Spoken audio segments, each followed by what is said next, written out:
Radio Transmundial presenta Los Grandes Temas. Un tiempo donde el pastor Salvador de Lutri nos lleva a pensar en la problemática más profunda del ser humano. Los Grandes Temas. Vamos a abrir nuestra Biblia hoy en el libro de Isaías, el capítulo 9. Isaías, el capítulo 9. Y vamos a comenzar la lectura en el versículo primero. Hemos recorrido durante estos domingos varios capítulos del libro de Isaías y quería terminar hoy con este capítulo. Por supuesto que queda muchísimo más que esto, ¿no? Es un libro muy extenso, pero nos llevaría todo el año detenernos en los 66 capítulos que tiene. Entonces vamos a detenernos en algunos, nos hemos detenido en algunos, y hoy vamos a detenernos en el capítulo 9 para dar cierre a todo lo que estamos diciendo. El capítulo 9 dice en el versículo primero: «Mas no habrá siempre oscuridad para la que está ahora en angustia, tal como la aflicción que le vino en el tiempo que livianamente tocaron la primera vez a la tierra de Zabulón y a la tierra de Neftalí. Pues al fin llenará de gloria el camino del mar de aquel lado del Jordán en Galilea de los gentiles. El pueblo que andaba en tinieblas vio gran luz. Los que moraban en tierra de sombra de muerte, luz resplandeció sobre ellos. Multiplicaste la gente y aumentaste la alegría. Se alegrarán delante de ti. Se alegrará en la siega como se gozan cuando reparten despojos. Porque tú quebraste su pesado yugo y la vara de su hombro y el cetro de su opresor, como en los días de Madián. Porque todo calzado que lleva el guerrero en el tumulto de la batalla y todo manto revolcado en sangre serán quemados, pasto del fuego. Porque un niño nos es nacido, hijo nos es dado, y el principado sobre su hombro, y se llamará su nombre admirable, consejero, Dios fuerte, Padre eterno, príncipe de paz. Lo dilatado de su imperio y la paz no tendrá límites dentro del trono de David, y sobre su reino disponiéndolo y confirmándolo en juicio y en justicia desde ahora y para siempre. El celo de Jehová de los ejércitos hará esto». Hasta aquí nada más en la lectura de la palabra de Dios. Casi siempre cuando uno empieza a hablar de los profetas, uno empieza a pensar en mensajeros de catástrofes, ¿no? Heraldos del Apocalipsis, personas que se abren al juicio. Y bueno, es verdad que muchas veces, y hay muchas de estas cosas que aparecen en los profetas, pero realmente los profetas, cada uno de los mensajes de los profetas es un mensaje de esperanza. Y son los grandes mensajeros de la esperanza. ¿Por qué? Porque Dios les decía a través de los profetas: en esto están haciendo las cosas mal, vuelvan, porque todavía hay esperanza. Pero quiere decir que cada profeta les hablaba acerca de la esperanza futura. Lo que ellos buscaban no era amenazarlos con lo que iba a pasar, sino observando también la realidad y viendo la conducta de ellos, decían: por este camino van a llegar a este desastre. Entonces paren a tiempo y sigan este otro camino, porque así pueden tener esperanza. Quiere decir que un profeta es un predicador de la esperanza realmente, aunque muchas veces tenga que hablar de catástrofes, porque llega en el momento en que el pueblo perdió el rumbo. Isaías fue un gran profeta de la esperanza, y se lo llama justamente el profeta evangélico, porque ninguno como él, 700 años de Cristo, anticipó el hecho de la venida de Jesús, de todos sus sufrimientos en Isaías 53, con mucho detalle, de su muerte y también de su reino. Quiere decir que nos da un panorama bien completo acerca dentro de la profecía acerca de lo que el Señor Jesucristo es. Estos 7 versículos que nosotros leímos recién son un pantallazo profético de toda la obra del Mesías, de toda la obra de Cristo. Ustedes saben que nosotros usamos la palabra Mesías en el Antiguo Testamento porque es la palabra hebrea y por eso la traducen así, y Cristo quiere decir Mesías. Entonces, cuando nosotros hablamos de Jesucristo, y hay muchas Biblias que lo traducen así, Jesucristo es Jesús el Mesías. Jesús el Mesías, se unen las dos cosas. Acá se habla justamente de el Mesías, y se habla del Mesías en su totalidad. Los profetas tuvieron una característica especial, y es que Dios tenía reservado algo en la mitad del ministerio de Jesús, que ellos no lo alcanzaron a ver. No lo alcanzaron a ver porque Dios no se lo quería mostrar eso. Entonces ellos veían al Mesías que llegaba y sufría y después reinaba. Y lo veían como una continuidad, como algo que sucedía, una cosa después de la otra, continuamente. Yo me imagino que muchos de los profetas, después de haber dado la profecía de Dios, se habrá preguntado cómo va a ser esa transición del siervo que sufre y que después reina. ¿En qué momento será? Cuando Juan escribe su Evangelio, nos mete dentro de ese tema, de entrada, en el primer capítulo, y él nos explica la razón. Dice, el Señor a lo suyo vino, el mundo, la creación, y los suyos, que eran el pueblo de Israel, que era el que los tenía que estar esperando, para que él estableciera su reino de acuerdo a lo que ellos pensaban. Dice, los suyos no le recibieron, no le recibieron. Y recuerden que el grito de ellos frente a la cruz fue, no queremos que éste reine sobre nosotros, no queremos que éste reine sobre nosotros. Es decir, ellos estaban rechazando al rey. Y cuando le preguntó Pilato a la gente, ¿y qué haremos con Jesús que se dice el Cristo? Crucifícalo, crucifícalo. Ahora, eso, dice, nos abrió, dice Juan, a lo suyo vino y los suyos no la recibieron. Pero nos abrió una puerta a nosotros porque dice, mas a todos los que le recibieron, a los que creen en su nombre, les dio la potestad, la autoridad de ser hechos hijos de Dios, los cuales no son engendrados de sangre, ni de voluntad de carne, ni de voluntad de varón, sino de Dios. El período que nosotros estamos viviendo es ese. Entre la venida de Cristo como el siervo que muere, que es rechazado, y Dios abriendo este paréntesis diciendo, bueno, el pueblo para el que estaba preparado lo rechazó, pues ahora todos los que creen en su nombre van a entrar, y estamos en ese período. Cuando Pablo habla de esto, lo habla varias veces, pero sobre todo en la carta a los Efesios, él dice, ese es un misterio que en otras generaciones no se dio a conocer a los hijos de los hombres. Está diciendo que esto que sucedía de la gracia de Dios era algo que no había aparecido en aquel momento. Por eso el profeta cuenta todo seguido, una cosa detrás de la otra. Dice, pero ahora es revelado a sus santos apóstoles y profetas por el Espíritu que los gentiles son coherederos y miembros del mismo cuerpo y copartícipes de las promesas en Cristo Jesús por medio del Evangelio. Es decir, Dios quería que eso que Él venía a hacer fuera para todos. Y eligió un pueblo para que fuera el instrumento por el cual llegara y que ese pueblo se abriera al mundo. Ese pueblo no se abrió con su mensaje, sino que se cerró. Y cuando recibieron al Mesías, pidieron crucificarle. Y entonces Dios abrió aquello que era su propósito, que la bendición llegara a todos los hombres. En la primera parte de este capítulo se habla de la primera venida de Cristo, de lo que es pasado, de lo que está allí.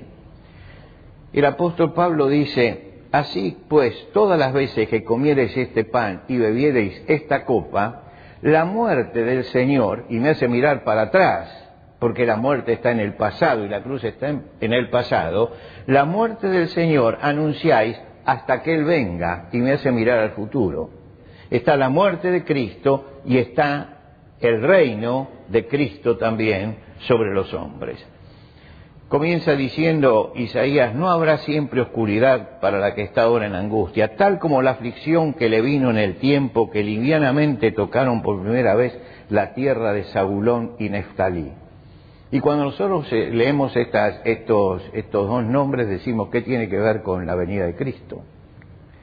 Bueno, las tribus de Zabulón y Neftalí, si ustedes ven un mapa de cómo se distribuían en el Antiguo Testamento las tribus, estaban donde en el Nuevo Testamento está Galilea.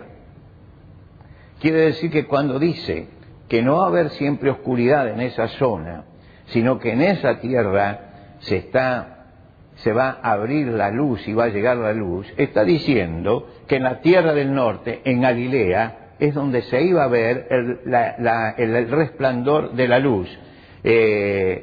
No habrá siempre oscuridad para la que ahora está en angustia. Esa era la tierra en la cual el Señor vino. Ustedes recuerdan que Jesús vivió su infancia en Nazaret, y Nazaret estaba en la tierra de Zabulón y de Neftalí, y que Jesús comenzó a predicar en el mar de Galilea, y el mar de Galilea estaba allí. Quiere decir que todo el ministerio de Jesús estuvo centrado en esa zona. Y por eso el profeta dice que vino a ese lugar. Y vino a ese lugar, ¿por qué? Porque en ese lugar Dios había justamente prometido que iba a venir y que iba a vivir allí. Isaías llama a ese lugar Galilea de los Gentiles. ¿Por qué se llama Galilea de los Gentiles si ahí vivían judíos? Porque esas dos tribus, de Zabulón y de Neftalí, los que han estudiado el libro de Jueces en el Instituto Bíblico lo tienen que saber esto. En el primer capítulo de Jueces se dice que la tribu de Zabulón no sacó a los pueblos paganos, y que la tribu de Neftalí tampoco sacó a los pueblos paganos. Lo que quiere decir que se mezclaron, fueron las tribus que tenían mezcla. Y cuando usted lee el Nuevo Testamento se da cuenta que Galilea tiene algunas cosas extrañas. Por ejemplo, que en la región de Galilea había quienes criaban cerdos. ¿Recuerdan ustedes el gadareno? Y el cerdo no era una comida de los judíos. Y entonces, ¿cómo los criaban? Es que había una influencia gentil en muchas zonas de aquí, y por eso se la llamaba Galilea de los gentiles, y por eso se la despreciaba. En Jerusalén despreciaban a los galileos, y los despreciaban ¿por qué? Porque los galileos tenían mezcla en muchas zonas, tenían mezcla con los pueblos paganos, los tenían infiltrados adentro. Fíjense ustedes que cuando Felipe, muy entusiasmado, le va a decir a Natanael: hemos hallado a aquel de quien escribieron los profetas, y le dice: es Jesús de Nazaret. La respuesta de Natanael es: ¿de Nazaret puede venir algo bueno? Como diciendo, esta provincia es la provincia maldita, que no echó a los gentiles del todo. ¿Puede venir algo nuevo? Cuando el Sanedrín mandó prender a Jesús y los soldados vinieron y no lo habían prendido, le dice: ¿y por qué no lo tomaron? Dice que ningún hombre habló como habla este hombre. Y los fariseos le respondieron: ¿también ustedes han sido engañados? Esta gente no sabe la ley y es una gente maldita, maldita es. Es decir, ellos miraban a Galilea como el lugar de la maldición. Y en ese mismo momento Nicodemo levanta la voz diciendo: pero tenemos que juzgar primero por la ley y no por los sentimientos y todo esto. Le dicen: ¿eres tú también Galileo? Escudriña y ve que de Galilea nunca se ha levantado un profeta. Es decir, había un desprecio por esta tierra, era la tierra de oscuridad, la tierra del norte. Cuando Jesús vino a Nazaret, fue rechazado por su pueblo. Era el lugar donde había sido criado y fue a la sinagoga y le dieron para leer y leyó, y cuando explicó la lectura lo querían matar, lo buscaban para despeñarlo. Y Mateo nos dice, y dejando Nazaret, y usted dice, dejando Nazaret, debe haber dicho, acá no se puede, me voy a Jerusalén. No, dice, dejando Nazaret, se fue a Capernaum, todavía más adentro de Galilea. Más adentro de Galilea. Y por lo que leemos en los evangelios, ese fue su centro de acción, su morada durante ese tiempo. Dios eligió ese lugar. La tierra que estaba desordenada y vacía en el principio, recibió luz. Y esa era la zona de la tierra judía que estaba desordenada. Desordenada. Y por eso, así como en el principio Dios dijo, sea la luz, y la luz brilló por primera vez para todos los hombres, en la redención Dios puso a su Hijo en ese lugar. Y dijo, este es el lugar de oscuridad de Israel. Y acá es donde tiene que empezar a surgir la luz. Y no comenzó en Jerusalén, no comenzó al lado del templo, no comenzó en el centro religioso, comenzó en la otra punta, comenzó en Galilea, la región despreciada de los galileos.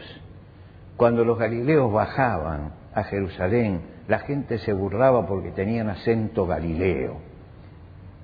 Ustedes saben que cada región tiene su acento. Nosotros también en nuestro país hay diferentes regiones y tienen diferentes acentos.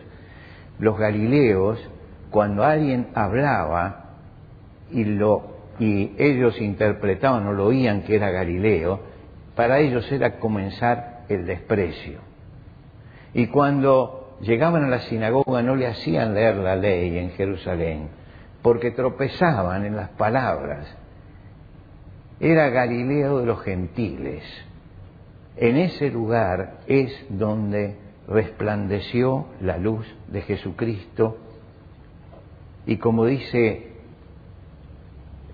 la palabra de Dios, la luz en las tinieblas resplandece. Y allá la luz resplandeció en medio de las tinieblas. El Evangelio de Juan dice, y esta es la condenación, porque la luz vino al mundo, y los hombres amaron más las tinieblas que la luz. La luz vino en aquel lugar. Nosotros vivimos todavía en un tiempo de antagonismos entre la luz y las tinieblas, porque cada vez que se enciende una luz se produce una lucha entre la luz y las tinieblas, no pueden coexistir. Este lugar a la noche está totalmente oscuro, pero cuando llega alguien y levanta la perilla, inmediatamente la oscuridad desaparece, porque no pueden coexistir la luz y las tinieblas, no pueden coexistir.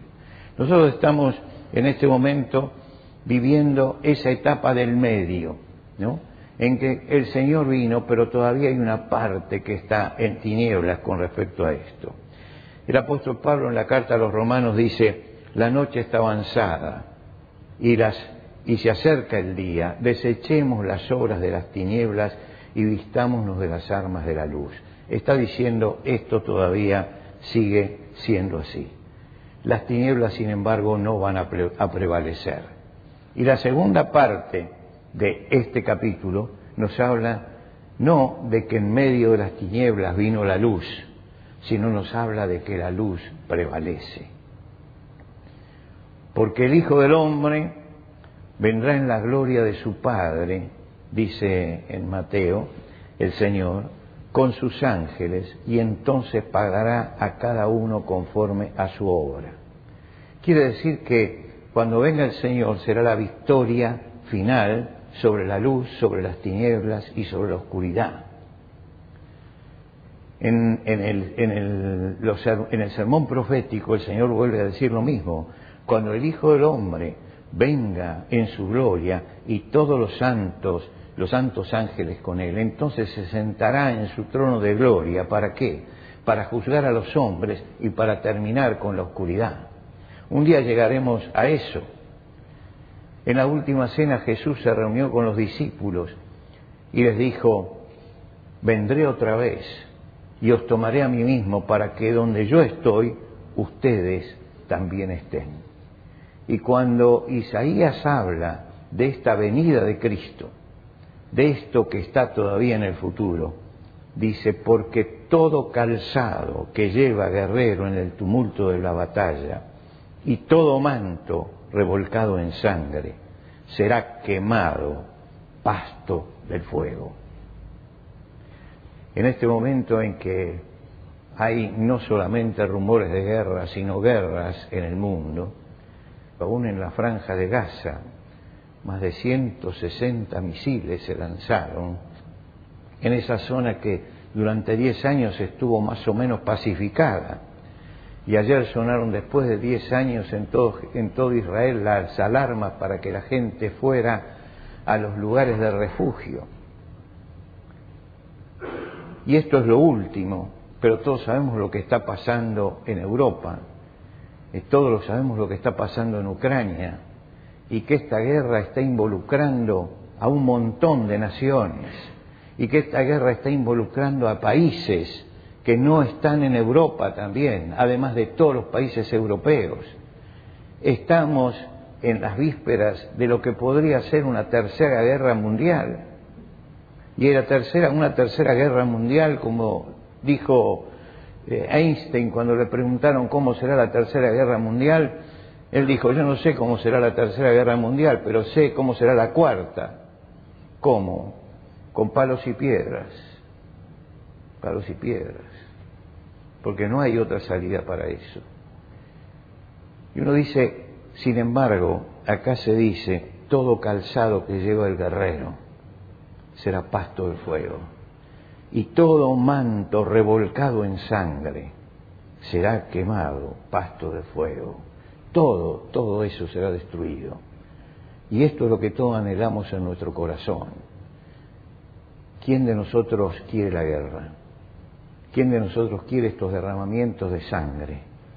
Cada vez que vemos las historias de los civiles, no solamente de los soldados, sino también de los civiles que son atropellados, nuestro corazón se estremece frente a lo que pasa allí, frente a esos chiquitos que nacen en medio de la guerra y van a ser marcados por la guerra durante toda su vida, que van a vivir experiencias que no van a olvidar nunca, nunca. Escuchaba algunos viejitos que habían vivido la guerra española y contaban su infancia durante la guerra civil española. Y uno siente cómo están marcados, porque han pasado tantos años. Fíjese que terminó en el año 39, y estos viejitos de hoy lloraban hablando de su infancia, hablando de esa guerra, hablando de los terrores que tenían que vivir, de la hambruna. Todo eso viene el Señor para sacarlo, y nosotros estamos frente a la mesa del Señor, y miramos para atrás, y vemos el sacrificio de Cristo, y miramos para adelante y vemos la gloria de Cristo viniendo. Y el Señor nos acompaña en este transitar de ahora, en este camino duro que estamos haciendo en medio de la lucha entre luz y tinieblas. ¿Y quién es el Señor para nosotros? El Señor para nosotros es admirable consejero. ¿Y por qué es admirable consejero? Porque en Él están escondidos todos los tesoros de sabiduría y del conocimiento. Lo dice Pablo a los colosenses. En Él están escondidos todos los tesoros de sabiduría y de conocimiento. Y cuando usted busca un consejero, ¿qué busca? Busca conocimiento, busca sabiduría.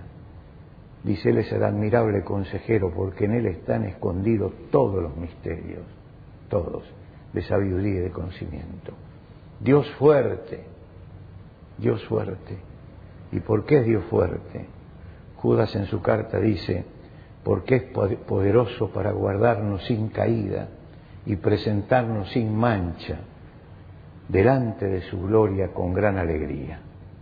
Es poderoso para guardarnos sin caída y presentarnos delante de Él en su gloria con gran alegría. Este es el Dios poderoso. Y es para nosotros Padre eterno. ¿Por qué? Pedro nos dice, porque podemos echar sobre Él toda nuestra ansiedad, porque Él tiene cuidado de nosotros. ¿Y por qué es príncipe de paz? Porque Él dijo, la paz os dejo, mi paz os doy. No como el mundo la da, yo os la doy. No se turbe vuestro corazón, ni tenga miedo.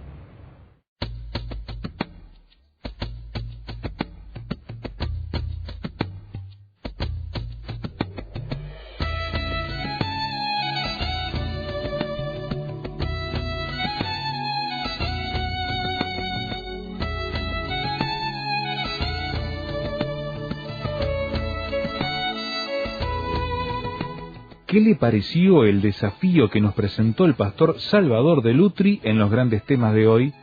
¿Qué preguntas, aportes y discusión le gustaría compartir con nosotros? Déjelo saber a través del 091-610-610, SMS o WhatsApp, 091-610-610.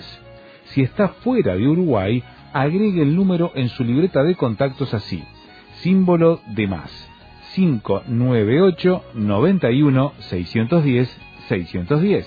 La reitero, símbolo de más, 598-91-610-610. Encuéntrenos también en el sitio web tierrafirme.rtm.org para escuchar los audios de este y los demás grandes temas. tierrafirme.rtm.org.